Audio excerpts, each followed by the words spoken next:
Bueno. Listo, Ok, por favor. sí.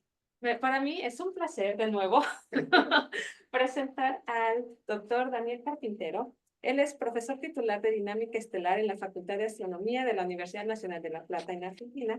Actualmente es investigador independiente de CONICYT en Argentina y hace algunos años hizo un postdoc aquí en Ensenada con el doctor Luis Aguilar. Ha publicado decenas de trabajos de distintas ramas de dinámica estelar y también ha ofrecido decenas y además es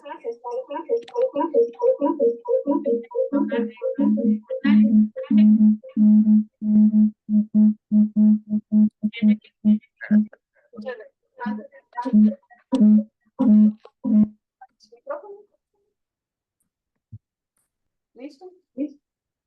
No, todavía estoy.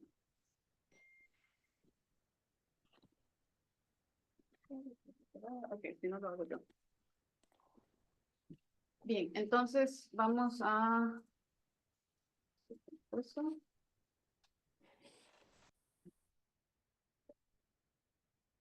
Ahí va. Bueno, Bueno, entonces adelante, por favor. bueno, para mí es un placer estar de vuelta aquí en esta sede de Ensenada que he querido tanto durante mi postdoc. Y bueno, es un placer también ver cómo ha crecido todo después de varias décadas por acá, por los alrededores. Bueno, esta charla que voy a dar está basada en una charla a la que fui invitado en una escuela que se hizo en La Plata sobre pulsaciones estelares.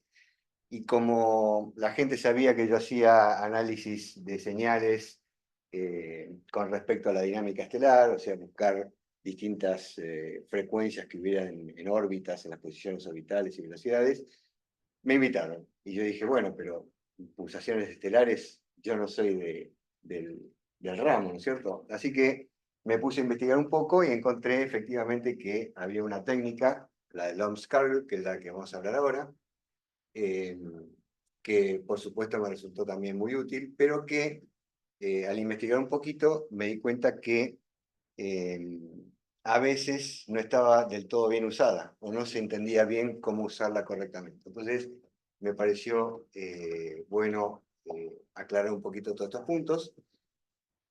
Y en particular quiero aclarar que un año y pico después de esta charla apareció un artículo de Van der Plas hablando sobre justamente, basado exclusivamente en las propiedades y qué significa el periodograma de Lomsdal, y que tenía un montón de ejemplos que estaban mucho mejores que los míos, ¿sí? Mostraban con mucha más claridad lo que yo pretendía mostrar. Así que varios de los ejemplos que vamos a mostrar están basados en las situaciones que plantea este autor Van der Plas en su artículo, porque muestra mucho mejor lo que uno quiere decir. Bueno, para arrancar, un simple repaso de los distintos tipos de observaciones que tenemos y a dónde apunta el Lomsdal. En astronomía en particular, tenemos, por ejemplo, eventos que se miden etiquetando el tiempo de los eventos, típicamente conteo de fotones, ¿cierto? Decimos un fotón, en tal instante, en tal instante, en tal instante. Tenemos también datos que se agrupan en intervalos, ¿sí? Uno en general cuando piensa en intervalos temporales, pero también pueden ser intervalos espaciales. Típicamente los telescopios Cherenkov, ¿sí? Que juntan observaciones en cubos separados espacialmente. Después tenemos eventos que se miden no individualmente, sino que se deja pasar cierta cantidad de eventos y se establece el tiempo de un evento que llena cierta cantidad de eventos, ¿sí?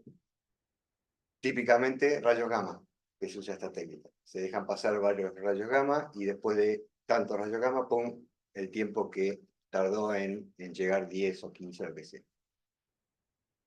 Y las observaciones puntuales. Las observaciones puntuales son típicas de dinámica estelar, porque en dinámica estelar hacemos integraciones numéricas y al integrador le hacemos sacar periódicamente en el tiempo posiciones y velocidades, que son la medición puntual en ese instante del la posición de la estrella en el espacio-fase.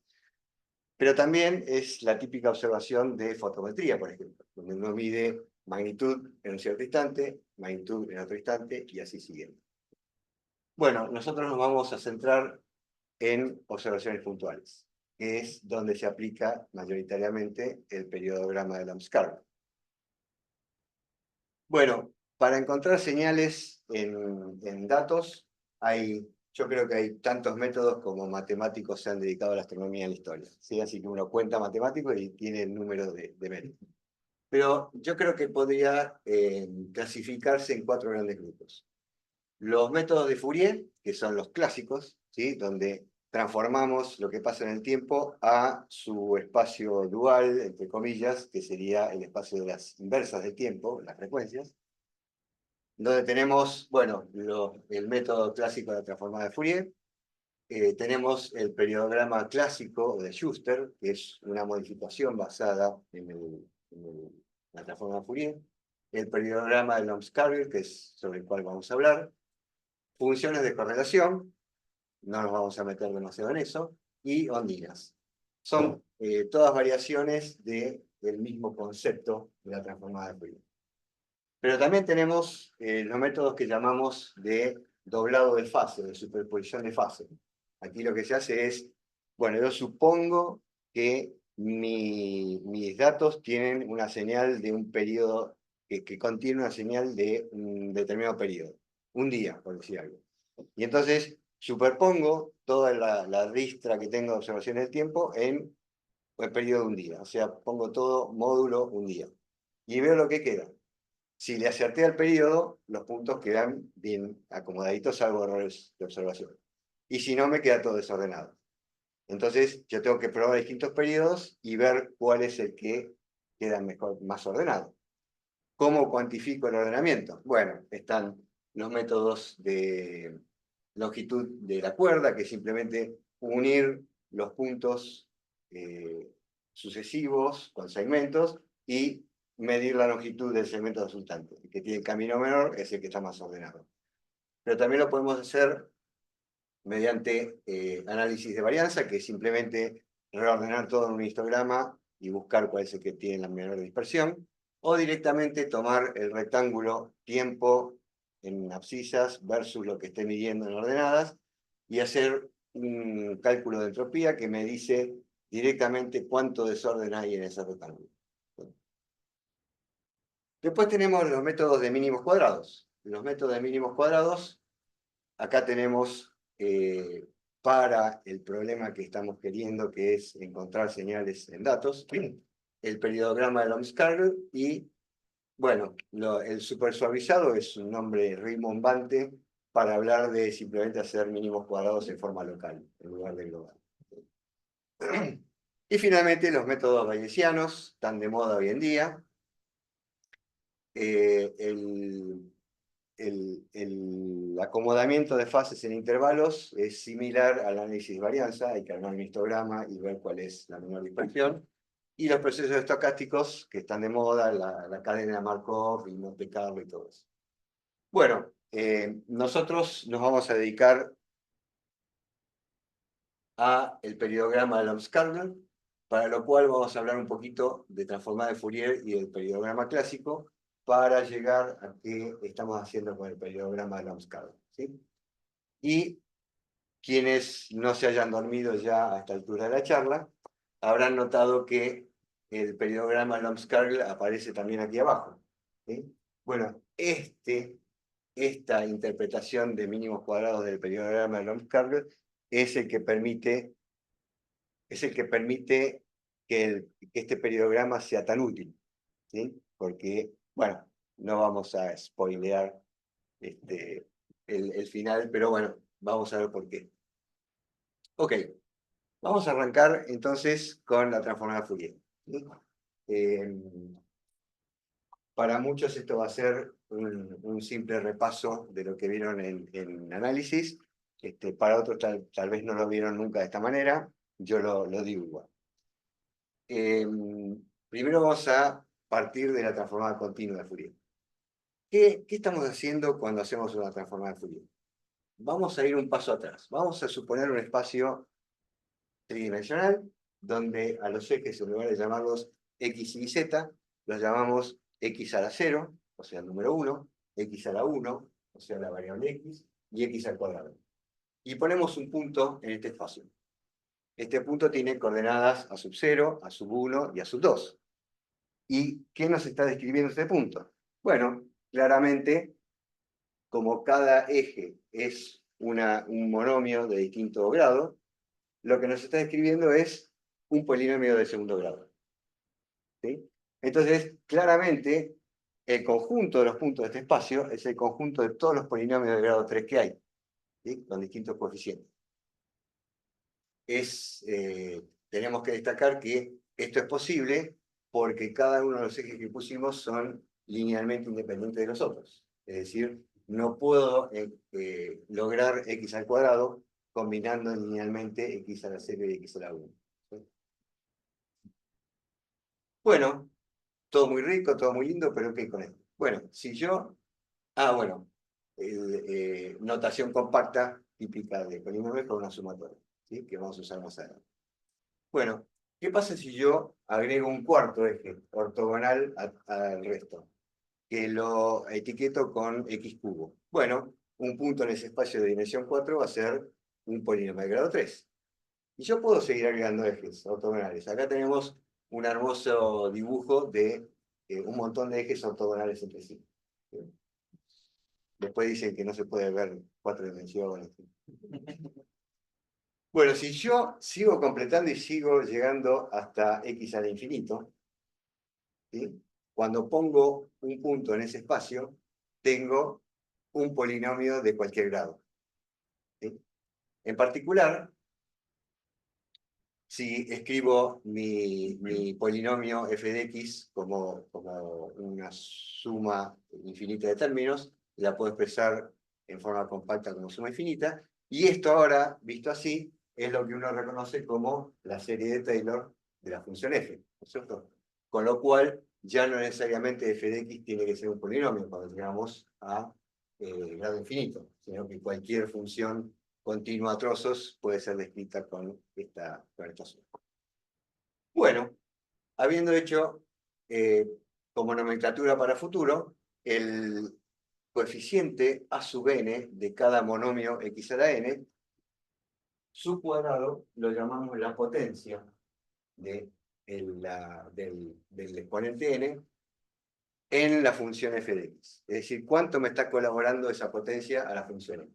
Por ejemplo, si alguna sub n es 0, esa potencia de x no está colaborando para la función x, no está contenida. Bueno, muy bien. Perdón, Sí. ¿por qué al cuadrado? Perdón, ¿hay alguna razón que sea al cuadrado? ¿O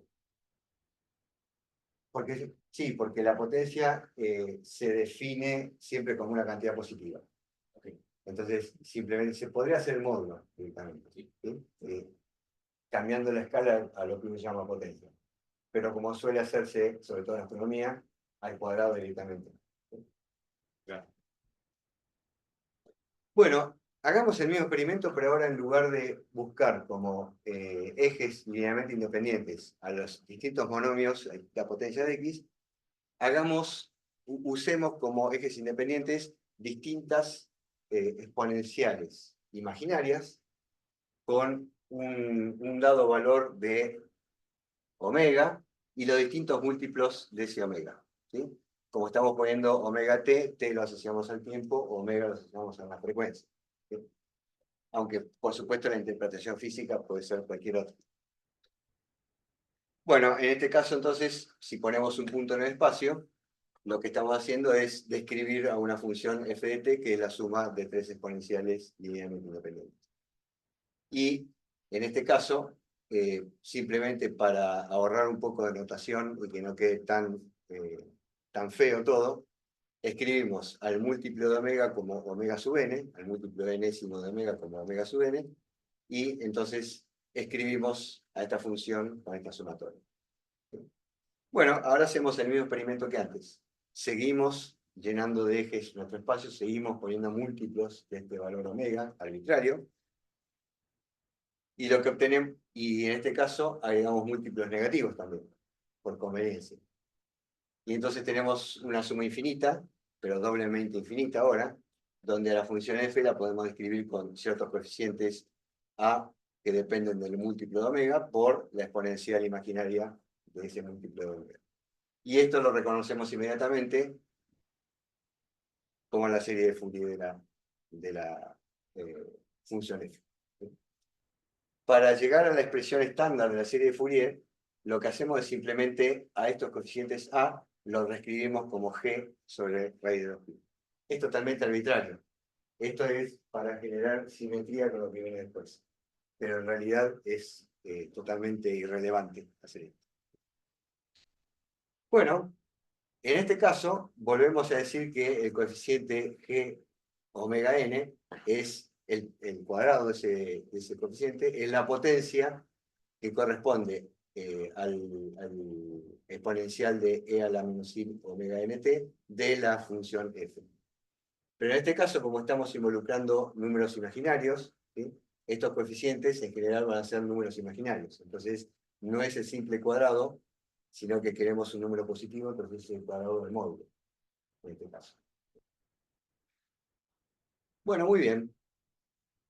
Vamos a pasar ahora de la descripción discreta a la descripción continua, que era el título de esta sección. Si nosotros en lugar de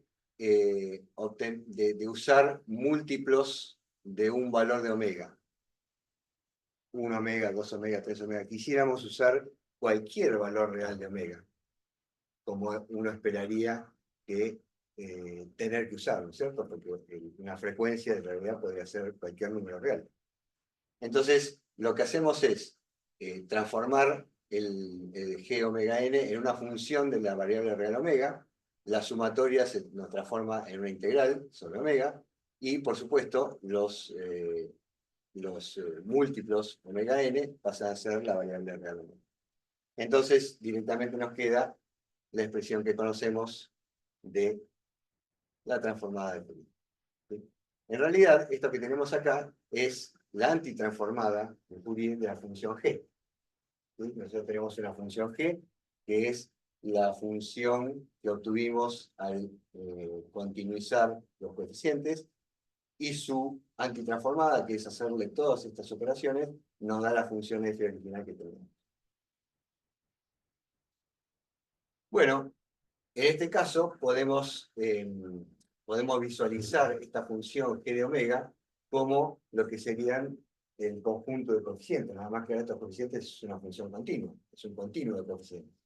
Y entonces llamamos al módulo, al cuadrado del módulo de g de omega, el espectro de potencias de f.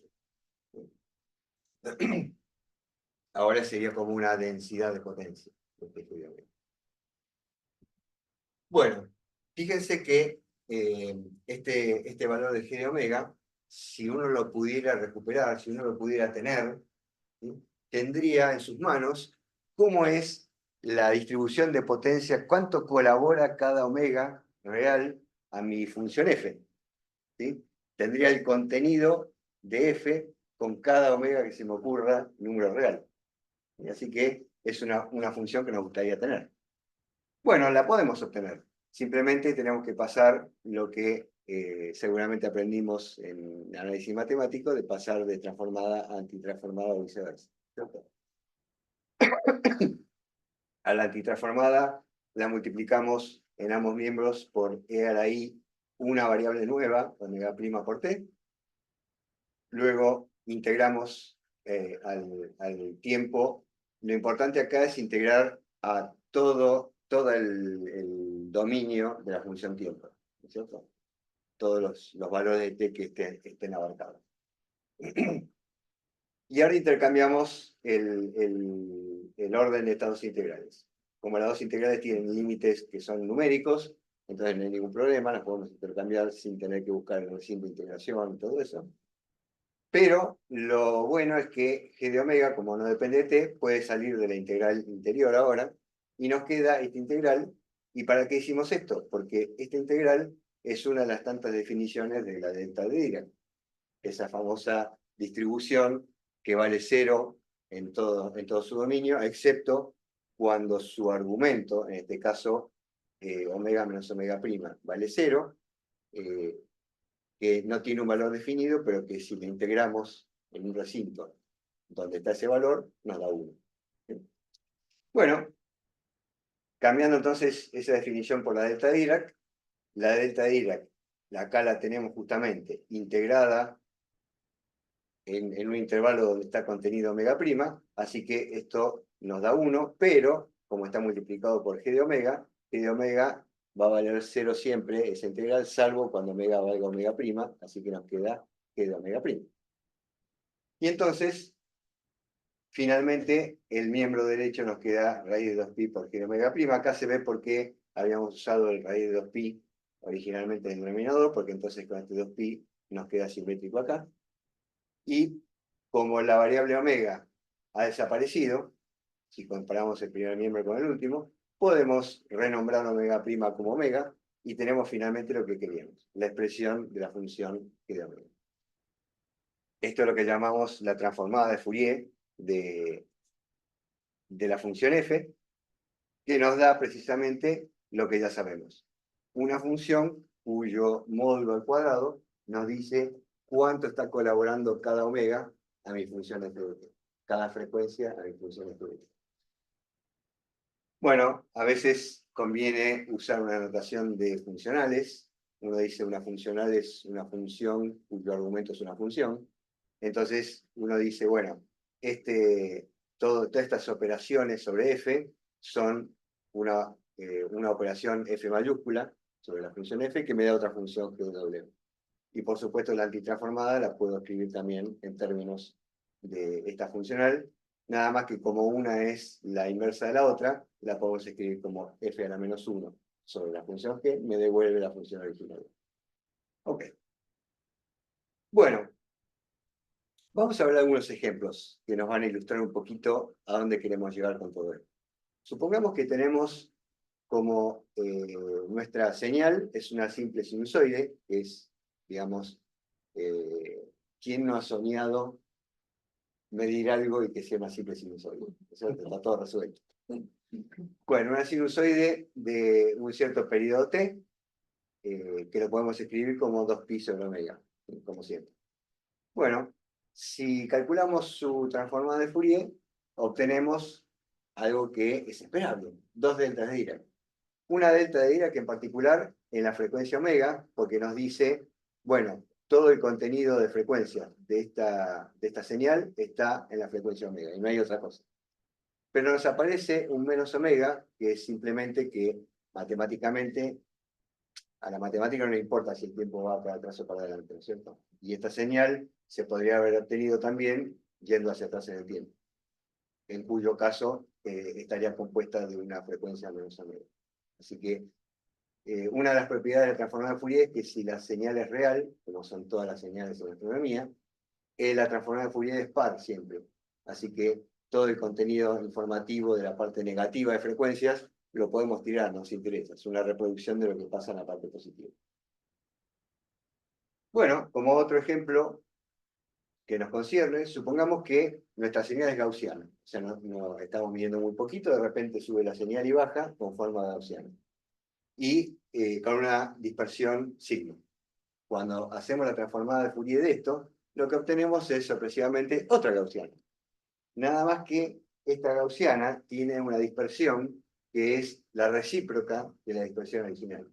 Y esta es una característica que es propia de la transformada de Fourier, que cualquier característica angosta de mi señal se transforma en una característica ancha en la transformada de Fourier, y viceversa. Todo lo ancho se angosta y todo lo angosto se ensancha. Muy bien. Veamos otro ejemplo. Una señal rectangular. ¿Sí? Una señal típicamente donde tengo apagado, ¡pum!, prendo y apago. Bueno, sería al revés, ¿no? Prendo y apago. Y el tiempo en que estuve encendido es t, que lo puedo escribir, como siempre, como la inversa de un periodo. ¿Sí? Perdón, de una frecuencia. Si hago la transformada de Fourier de esto, me da un seno cardinal, o sea, seno de x sobre x. ¿Sí?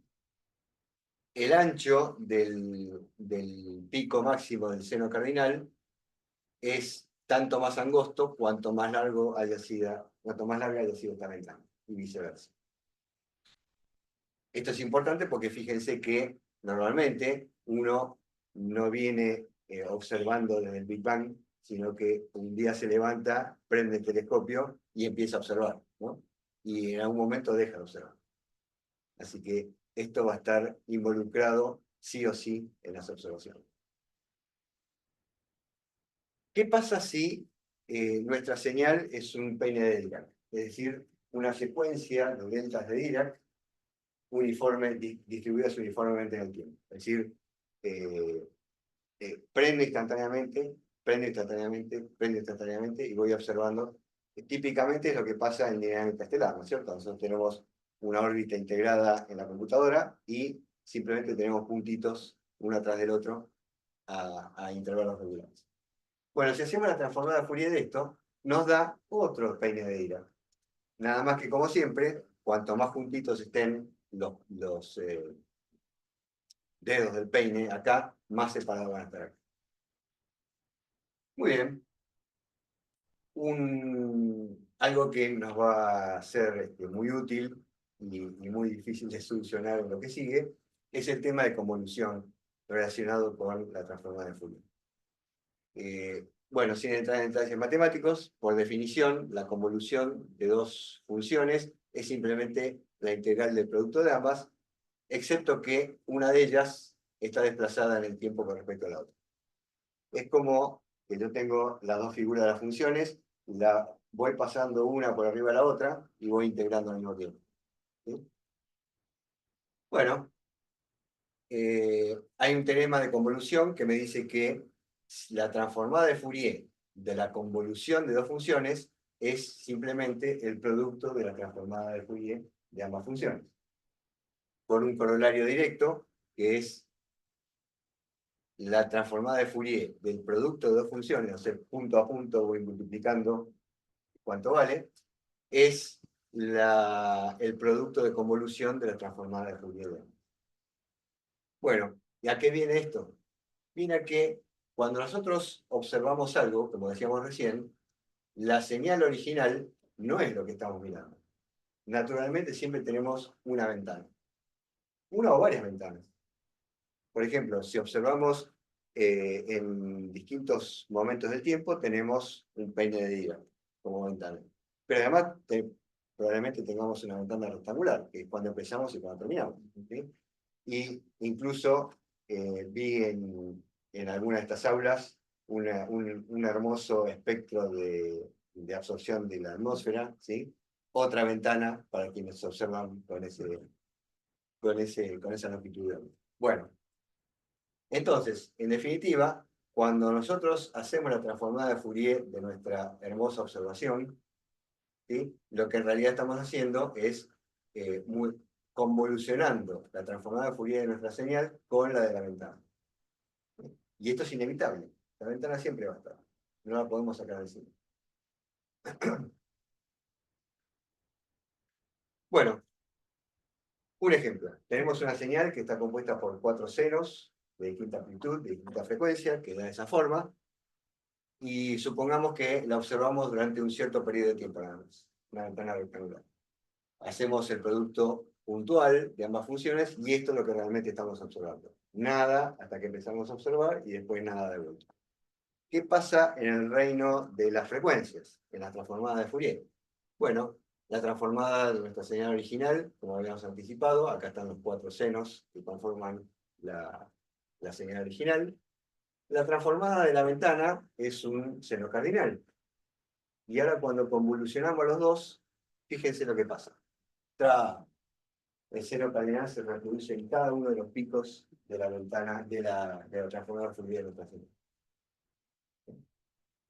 Bueno, entre paréntesis, uno podría decir, bueno, puedo deconvolucionar, es una operación natural. Pero la deconvolución, si ustedes se fijan en cualquier libro de análisis numérico, es totalmente inestable. ¿Sí? No podemos recuperar así nomás el original. Otro ejemplo. Supongamos que nuestra señal es gaussiana, bien sencillo. y la observamos en una serie de tiempos, con un peine de Dirac. Lo que realmente estamos observando entonces, haciendo el producto puntual, es esta señal. Si ahora vamos al reino de las transformadas de Fourier, nuestra transformada de la señal vuelve a ser gaussiana, pero ahora más angosta. La transformada del peine de Dirac es otro peine de Dirac, y cuando hacemos convolución de ambos, la señal se reproduce en cada uno de los peines. ¿Sí? Bueno, acá uno podría decir, acá yo podría recuperar la señal original, ¿no es cierto? Más o menos, aunque sea visualmente, yo sé de qué se trata, ¿sí? Aunque no lo pueda hacer numéricamente. Bueno, pero veamos un tercer ejemplo. Tenemos otra vez nuestra señal gaussiana, y ahora observamos con un peine de Dirac, pero más ancho, ¿sí? Menos frecuente. Entonces nos da esta observación. Ya uno acá sospecha, esto no me va a dar demasiado bien, ¿no es cierto? Bueno, cuando pasamos a la transformada de Fourier, tenemos la transformada de la señal, el peine de Dirac, que es la transformada del anterior, y cuando convolucionamos a, como diría acá, a chirrión. Resulta que la señal original ya es irrecuperable, ¿sí? La transformada es la curva negra. La curva gris sería la repetición de esta señal en cada uno de los peines de Dirac, que ya no se recupera. ¿Sí? Bueno, esto nos lleva a un problema clásico de buscar señales, que es el límite de Nyquist. ¿Sí? Como vimos entonces, si una función tiene una transformada que no entra entre los peines entre los dientes del peine de Dirac, no es recuperable, ¿sí? Se me superpone. Así que yo tendría que tener una señal tal que cuando yo la muestreo, la distancia entre los peines de Dirac que me da como resultado es suficiente para que me entre todo el contenido de frecuencias de la función, ¿sí? Toda su transformada de Fourier. Bueno, el teorema de Nyquist va al revés, nosotros suele enunciarse al revés. Yo tengo la señal con una cierta continuidad de frecuencia, entonces digo, la tengo que muestrear con una frecuencia suficiente como para que se dé esto, ¿cierto?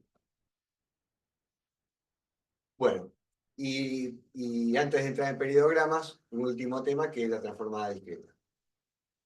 Vamos a suponer ahora una señal infinitamente larga en el tiempo, pero que la observamos con un peine de Dirac regularmente.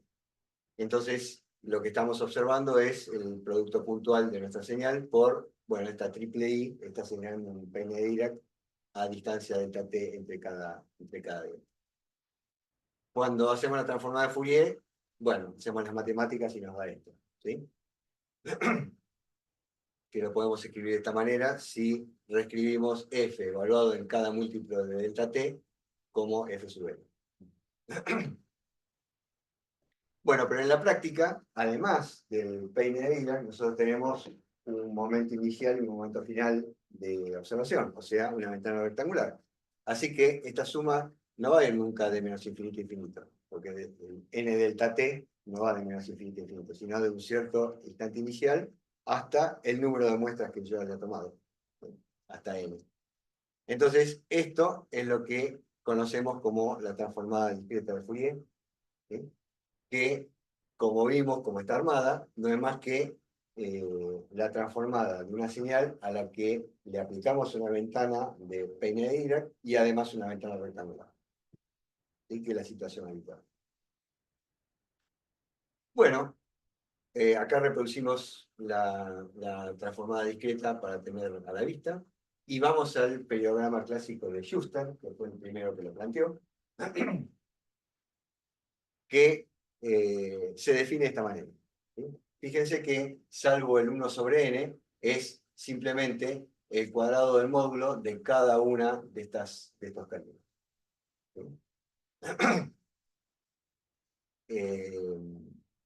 El término n0 se descarta en el periodo.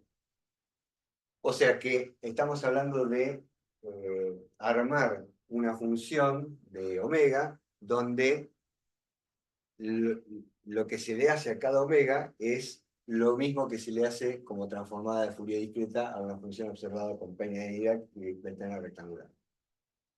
Fíjense que omega es una variable real. O sea, este periodograma es una función continua de omega. Y yo podría evaluarla en los valores de omega que a mí se me ocurren. ¿Sí? Entonces, si yo pudiera, bueno, si yo la grafico en forma continua, tengo el contenido de omega que corresponde a esta observación con este tipo de ventanas. ¿Sí? En la práctica, numéricamente, no voy a poder evaluar en todos los valores reales posibles de omega. Voy a evaluar en cierto valor de omega lo más juntito posible como para ver qué está pasando, ¿no? En función de omega. Bueno, pero como el omega es una variable real, ¿sí? A pesar de que yo elija una serie de omegas para evaluar, en un momento tengo que parar. No puedo seguir evaluando hasta infinito. ¿Pero dónde paro? Bueno, lo natural entonces es usar la frecuencia de Nyquist. ¿Sí? De hecho, si me paso de la frecuencia de Nyquist, empiezo a obtener el mismo periodograma que había obtenido antes, ¿sí? Lo que se llama el alias. O sea, se me reproduce lo mismo una y otra vez. Bueno, todo muy rico, todo muy lindo, pero el problema del periodograma de Schuster clásico es que está basado en transformador de Fourier, que a su vez está basado, como vimos, en un peine de Dirac, o sea, observaciones equidistantes en el tiempo. ¿Sí? Y si hay algo que no existe en astronomía, salvo en dinámica estelar, donde a la computadora le decimos dame todo equidistante, es observaciones equidistantes en el tiempo. ¿Cierto? Como mínimo, si yo tengo el telescopio, cuando amanece tengo que parar y seguir después a la noche siguiente. También en medio de la noche tengo nubes, tengo que parar y así siguiente. Entonces, resulta que nuestra ventana de observación ya no es un peine de Dirac, sino una serie de deltas de Dirac en valores T sub n que no están regularmente espaciados. Esto hace que mi ventana ahora sea, la función observada sea multiplicado por esta ventana, ¿sí? Y cuando hago la transformada de Fourier estoy convolucionando con esta ventana irregular. Entonces, veamos qué pasa. Supongamos nuestra ya querida función gaussiana, que la hemos maltratado bastante. Multiplicamos por nuestra ventana irregular, ¿sí? Y lo que obtenemos es que lo que observamos ha sido esto. Y si ahora vamos al espacio de Fourier, ¿qué pasa? Tenemos la transformada de Fourier de la gaussiana. La transformada de Fourier de una serie irregular de deltas de Dirac no tiene ninguna regularidad, salvo la paridad. ¿Sí? Fíjense que no encontramos nada acá. ¿Sí? Y se imaginan lo que pasa cuando hacemos la convolución. Perdemos totalmente todo. ¿Sí? Perdemos, es como la entrada al infierno adelante. ¿Sí? Pierdan toda esperanza los que entren acá. Bueno, ¿cómo hacemos en estos casos? Bueno, esto es volver a repetir lo que acabo de decir. El punto es que cuando tengo observaciones irregulares pierdo toda uniformidad. ¿Sí? Y en particular, lo que se pierde es todas las propiedades estadísticas que yo tenía del periodograma, ¿sí? Con las cuales yo puedo sacar probabilidades, etcétera, etcétera, de los picos del periodograma, ya no lo tengo más, se perdió todo. De hecho, una de las primeras cosas que surgen cuando yo tengo irregularidad es ¿qué es la frecuencia de Nyquist ahora? Porque ahora no tengo un n delta t como antes, no tengo un delta t, ¿sí? que me decía dónde estaba Nyquist. Bueno, muchos autores proponen el promedio de los intervalos de muestreo, la recíproca en la frecuencia de Nyquist. Otros proponen usar la media armónica, su recíproca. Otros proponen usar la mediana, o incluso el mínimo espaciado. Bueno, ninguna de estas es correcta. De hecho, en un muestreo no equispaciado, el periodograma puede muestrear frecuencias mucho más allá que todas estas cosas. Vamos a ver un ejemplo. La señal es un simple seno de amplitud 7,5. El origen lo desplazamos al 10 y le agregamos un cierto grado de ruido blanco, como para simular errores observacionales. Y generamos 100 puntos entre T0 y T1200. Bueno, fíjense que la única frecuencia que compone a esta señal es la frecuencia omega igual a 100. Estos son los datos que, bueno, yo los generé, me dan esos 100 puntos. Noten que con una frecuencia de 100, el periodo es un centésimo. Y acá estamos yendo de 0 a 1200. O sea, un centésimo es absolutamente no visible, invisible a luz. No podemos discernir a simple vista que haya un periodo de un centésimo. Bueno, cuando hacemos el periodograma, fíjense, si usamos como frecuencia de Nyquist la media de la recíproca de la media de los intervalos, hubiéramos parado acá. Si usáramos la mediana, el promedio armónico o incluso el mínimo, hubiéramos parado acá. Y la señal aparece efectivamente en 100, ¿sí? Omega 100, mucho más allá de todas estas frecuencias de Nyquist, pseudo frecuencias de Nyquist. Bueno, el problema es que nosotros hemos seguido el periodograma hasta acá porque sabíamos que estaba acá la solución, ¿no es cierto? Pero si no sabíamos nada, ¿cómo sabemos dónde parar? ¿Sí? Llegamos a 10 y no encontramos nada. ¿Seguimos? ¿No seguimos? ¿Qué pasa? ¿Y hasta dónde seguimos? Bueno, por suerte, Ayer Bartholdi encontraron la solución. Bueno, la solución es muy optimista, ¿no? Yo lo que tengo que hacer es tomar todos los intervalos y buscar el mínimo común múltiplo de todos esos, ¿sí? O, dicho en otras palabras, busco un número tal que ese número entre un número entero de veces en todos los intervalos posibles de convenciones. Que cada medición lo pueda escribir como múltiplo de este número. ¿Sí? Bueno, ese sería el recíproco de ese sería la frecuencia de media. Está demostrado en este artículo. El problema es que si el espaciado entre dos observaciones con respecto al espaciado entre otras dos observaciones es un número irracional, no hay ningún número que sea múltiplo de los dos. Entonces la frecuencia de Nyquist es infinita, ¿cierto? Bueno, pero no nos pongamos nerviosos porque toda observación tiene un mínimo, aunque sea la precisión con que estoy midiendo, ¿no es cierto? Así que si la precisión es 10 a la D, por ejemplo, yo puedo usar como Nyquist la recíproca de 10 a la D. Nunca va a estar por abajo de eso. Bueno, con esto solucionaríamos el problema de Nyquist, pero no solucionamos el problema de que perdemos toda la estadística del periodograma. No sabemos, cuando vemos ese pico, como en el caso anterior, bueno, pues es un pico real, o qué probabilidades tengo de que no haya sido al azar ese pico. Uno lo mira a simple vista y dice, acá está la señal, pero eso no es científico, ¿no es cierto? Uno tiene que poner, esto es real con cierta probabilidad, ¿cierto? Cuando está usando estadística. Entonces, aquí es donde aparece el periodograma de Lomas-Carver. Acá tenemos reproducido el periodograma clásico, donde reescribimos simplemente la exponencial imaginaria en sus componentes seno y coseno. ¿Sí? Esto es módulo al cuadrado, así que simplemente la suma de los cuadrados de cada uno. Bueno, esto es lo que acabamos de decir. Fue Scarlett el que resolvió el problema, ¿sí? Un gran estadístico.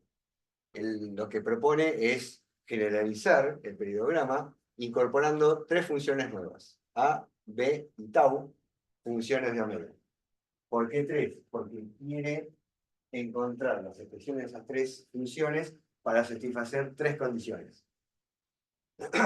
La primera es que esto se reduzca al periodograma de Schuster, al clásico, cuando el espaciado de las observaciones es equidistante, porque tiene que ser una generalización de aquel periodograma para conservar todas sus propiedades estadísticas.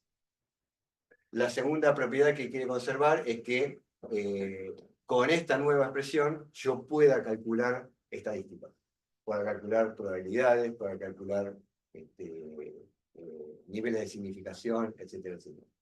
Y la tercera es que al agregar estas cosas, este tau no me perturbe lo que es un periodograma. O sea, que si me desplazo en el tiempo, no pasa a ser otra cosa. Porque es invariable con desplazamientos en el tiempo. Bueno, llamativamente se puede, esto es simplemente ilustrativo, para ver un monstruito en el que se convierte en un periodograma. El A y el B pasan a ser estas sumas, y el tau pasa a ser este cociente de suma. Bueno, habíamos mencionado que había una interpretación de mínimos cuadrados del periodograma Lom-Scarlett. Bueno, fue Lom el que encuentra que si a una señal yo le intento ajustar una función seno para cada frecuencia, ¿sí? Y minimizo, como se hace habitualmente en mínimos cuadrados, el G cuadrado como la minimización de la suma de los cuadrados entre lo observado y lo propuesto, ¿sí?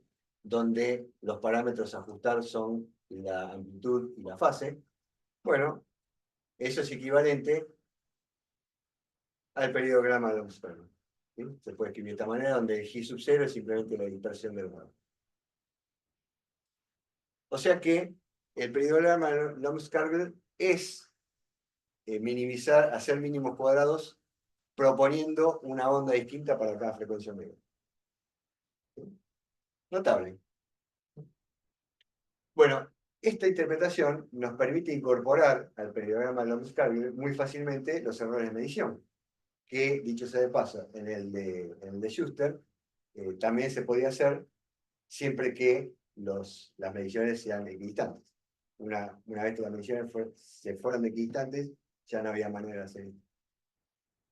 Bueno, se hace lo mismo que mínimos cuadrados, ¿cierto? Si cada observación tiene asignado su error, simplemente el nuevo G cuadrado va dividido por el error de cada observación.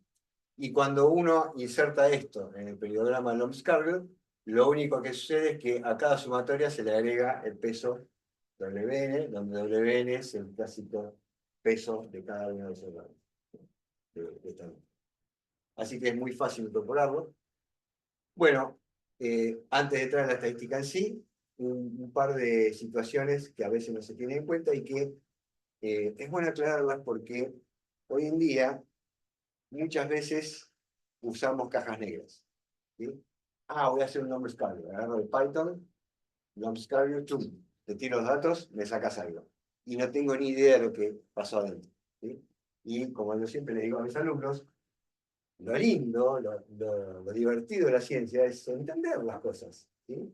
Tener conocimiento de lo que está pasando. No simplemente tener el resultado, resolver problemas. Yo quiero saber cómo lo resolví, por qué lo resolví, qué cosas hay adentro que me permitieron resolverlo y qué es exactamente lo que resolví. Bueno, resulta que el periodograma de Lom-Scarlett está suponiendo que todas las señales que va a encontrar están alrededor de cero. ¿Sí? Que el punto medio es 0. Veamos. Supongamos la señal que teníamos antes, ¿sí? Donde ahora en lugar de 100 ponemos un omega que es 0,3, pero sigue centrado en 16, o sea, está oscilando alrededor de 16. Hacemos otra vez 100 puntos al azar y obtenemos, bueno, no es esto lo que obtenemos, sino que acá hice un doblado de fase, ¿no? Puse todo en una única fase para que se vean todos los puntos, y simplemente repetí el primer periodo acá con los mismos puntos para ver un poquito mejor lo que pasa. Si hacemos el periodograma de esto, ¿sí? Ahí está centrado en 16, lo que obtenemos es esto. Y entonces buscamos dónde el periodograma me encontró mi frecuencia 0,3. Ni siquiera hay un pico en el 0,3. No hay nada, ¿sí? Entonces ahí es cuando uno agarra la 38 que tiene en el cajón y otra cosa. Después de tanto esfuerzo. Bueno, fíjense que típicamente esto es lo que sucede en un caso de medir, por ejemplo, la magnitud de una estrella variable, ¿no? Es alrededor de una magnitud base que va variando. Bueno, lo que sucede acá es que, como decíamos, el periodograma espera que todas las frecuencias estén alrededor de 0 y no alrededor de 16.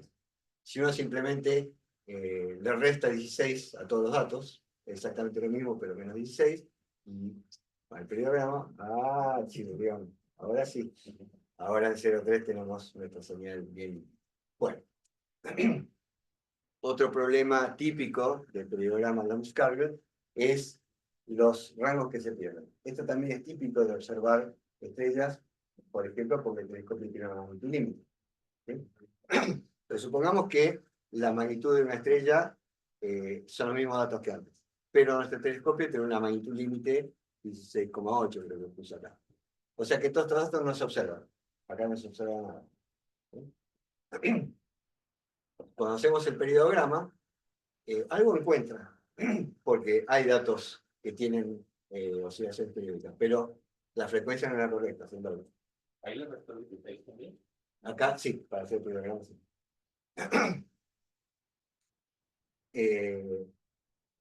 Bueno, lo que está encontrando el periodograma es que está forzando a que sea esta la oscilación, ¿sí? Que es lo que mejor ve. Ahora, para solucionar esto, está lo que se llama el promedio flotante, que tiene varios nombres en la literatura, nombres bastante exóticos, pero en definitiva lo que significa es a cada frecuencia. Recuerden que en la interpretación de mínimos cuadrados, uno le ajusta una sinusoide a cada frecuencia omega. Le agregamos además un desplazamiento, ¿sí? Propio, individual. Bueno, el periodograma Lambskargel, si escribimos en forma abreviada FC, cuando tengamos una suma de los pesos por F por coseno, y FS cuando aparece el seno, y así siguiendo, esta modificación hace que el periodograma quede más complicado todavía, ¿sí? Pero bueno, las cuentas las hace el computador, así que no preocupa muchísimo. Y entonces repetimos el cálculo con una media flotante, y ahora sí encontramos que el periodograma nos da correctamente el 0,3 de la señal, ¿sí? A pesar de que había una región que no veía, que sería esa señal en rojo, ¿sí? Incluyendo puntos que no ven. Bueno, y ahora finalmente, se me pasó. Cuando uno da una frecuencia, normalmente el lector de un artículo científico espera frecuencia y cierto error. Entonces uno tiene que pensar frecuencia más o menos algo. Bueno, en espectroscopía por ahí se puede hacer. El ancho medio de la línea, frecuencia más o menos una cierta incerteza. Y en el periodograma uno podría pensar, bueno, donde está el pico, yo calculo como las frecuencias de las abscisas, las elijo yo, agarro un montón de abscisas pegaditas y hago una especie de continuo, y ahí tengo el pico, ¿sí? Y con ese ancho tengo una incerteza para dar. Bueno, vamos a ver. Vamos a tomar otra vez una señal con ruido blanco, omega ahora es 1, para no complicar, y vamos a generar n puntos, n va a ser variable, entre T0 y T1000. Bueno, cuando hacemos el periodograma de eso, con N10 me da la curva verde, con N100 la roja y con N1000 la negra. Como vemos, uno esperaría que cuanto más puntos uno muestre de mi señal, si el ancho fuera la incerteza, el ancho debería achicarse en mi periodograma. Y lo que vemos es que, por ejemplo, entre 100 y 1000, el periodograma no se inmuta en su ancho. El ancho permanece. Es más, cuando tenemos una muestra de 10 puntos nada más, el ancho incluso es más pequeño, lo que diría en nuestra interpretación que fue más preciso, todo lo contrario de lo que uno espera. Así que esto nos indica que el ancho del periodograma no nos está indicando precisión en el sentido de que si yo muestreo mejor, voy a tener mejor precisión. Probemos ahora con el cociente señal ruido, ¿sí? Este ruido blanco que le agregamos acá, lo pasamos de 1/10 a 1 y a 10, y hacemos los respectivos periodogramas. No puede ser. El pico alrededor del periodograma ni ve que he metido más o menos ruido. Entonces, claramente, el ancho de dominio de un periodograma no es nunca una medida de la precisión con que obtuve la frecuencia. ¿Sí? Esto lo destaco particularmente porque he visto algún artículo, ¿sí?, donde se usa Longskagel y no se habla de precisión de la frecuencia, pero resultados finales que hablan de más menos. ¿Sí? No sé exactamente cómo se llegó ahí, pero me da a entender que usan un más menos del periodograma y no se puede usar. ¿Sí?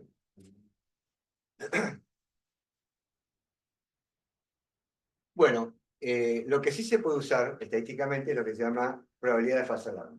¿Sí?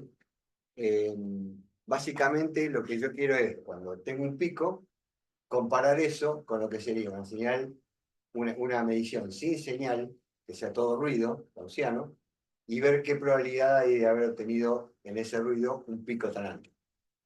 ¿Sí? Bueno, la base está en el trabajo de Scargill, que encontró que si yo no tengo señal, si tengo solamente ruido gaussiano puro, en un periodograma, las distintas alturas para cada frecuencia se distribuyen según una función g cuadrado de 2 grados de libertad. Lo cual es bueno porque g cuadrado con 2 grados de libertad es simplemente la exponencial negativa. ¿Sí? Así que la densidad de probabilidad de los picos, si mi pico tiene altura z, la densidad de probabilidad es simplemente la exponencial negativa. Y entonces puedo calcular fácilmente la probabilidad acumulada de que mi z sea menor que cierto z, ¿sí?, tomar la integral, y de ahí puedo calcular muy fácilmente, como 1 menos eso, la probabilidad de que mi z sea mayor que cierta frecuencia, que es lo que llamamos la significancia estadística. Pero ¿qué pasa? Esto es muy fácil y calculable porque es una frecuencia cualquiera de mi periodograma. Yo tomé una cualquiera, cerré los ojos, agarré una y le puedo hacer esto. Pero yo lo que quiero en realidad es esto mismo para una frecuencia en particular, que es la del pico. ¿Sí? Y ahora la situación es totalmente distinta estadísticamente. Es como, a ver, si yo tomo un dado y quiero saber la probabilidad de que al tirarlo salga más que 4, es muy fácil. ¿Sí? 5 y 6, 2 dividido 4, 1, 2, 3, 4. Pero ahora si agarro 10 dados y los tiro, agarro el de mayor numeración y digo, ¿qué probabilidad tengo de que salga mayor que 4? Ah, ahí es distinto, ¿no es cierto? Es bastante distinto. Bueno, no vamos a entrar en detalles, pero es la situación que tenemos acá. De todo el periodograma, de los n valores del periodograma, yo tomo uno en particular que es el máximo. Y quiero saber qué probabilidad tiene de que sea mayor que todo el resto al azar. Bueno, esa probabilidad se calcula, calculamos la probabilidad de que sea menor, que es más fácil de calcular, como la probabilidad de un evento cualquiera, pero multiplicado por n, elevado a la n, donde n es el número de valores que yo tengo en mi periodograma. ¿Sí? Y entonces, de ahí 1 menos eso es la probabilidad de tener mi z máximo, mi valor máximo del periodograma, mayor que todo el resto por azar. ¿Sí? Bueno, lo más práctico, que es lo que se suele usar, es lo que llamamos probabilidad de falsa alarma, que es de esta expresión, ¿sí? Acá ponemos P y despejamos Z. ¿Sí? Y nos queda... ¿Qué pasó? Bueno, era la última esta, así que no hay problema. Ahí está. Esto es despejar... No. Bueno, debo haber apretado varias veces este y se trata. Bueno, ese va, a ver si puedo ir para atrás.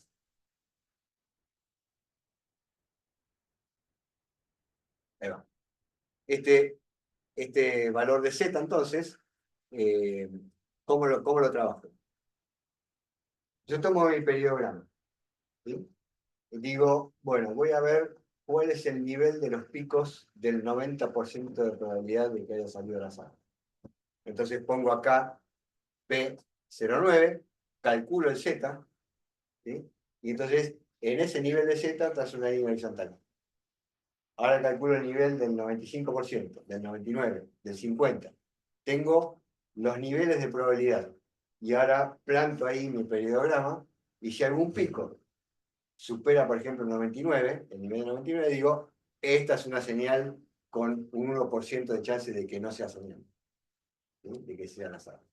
Bueno, así es como se trabaja el periodograma, y de esta manera es como el periodograma de Von-Carver nos permite encontrar señales con valor estadístico cuando la medición es irregular en el tiempo. Bueno, paramos acá.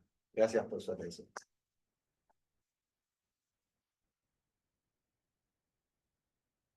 Gracias, Daniel, muy interesante la charla.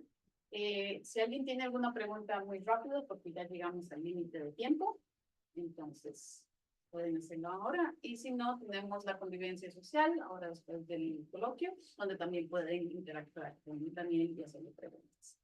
¿Es alguna pregunta, por favor? Sí, nada más, cuando estábamos viendo la frecuencia que se dobló de punto 3 a punto 6, ¿es casualidad que se haya doblado a ese valor? Cuando veíamos una parte de la pérdida de la señal. Casualidad no, porque como ve los picos de arriba nada más, ¿sí? Sí. Reproduce donde no ve un pico igual. Entonces está duplicando la frecuencia simplemente. Eso son. Si alguien quiere saber el resultado de Argentina-Venezuela, seguramente 4 o 5-0. Y esta en general no necesitamos aplicarla a una función periódica. ¿Cómo? No necesitamos aplicarla a una función periódica, esa es una parte, solamente funcionan es típicamente aplicada a funciones periódicas. Bueno, buena pregunta. Este periodograma Lomscarger tiene su versión bayesiana también, ¿sí? Pero la versión bayesiana, como prior, como entrada, uno le da que la señal es sinusoide, ¿sí? Entonces, si la señal realmente es sinusoide, salen resultados similares, pero si no lo es, no. Claro, acá también la base de esto es sinusoide, porque fue transformada en Fourier. Pero uno puede encontrar alias, puede encontrar un montón de situaciones que le indiquen que la periodicidad no es tipo sinusoide, es una cosa más complicada. En la versión bayesiana no, porque hay una exponencial que te borra todo lo que son las colitas, los aliases y todo eso.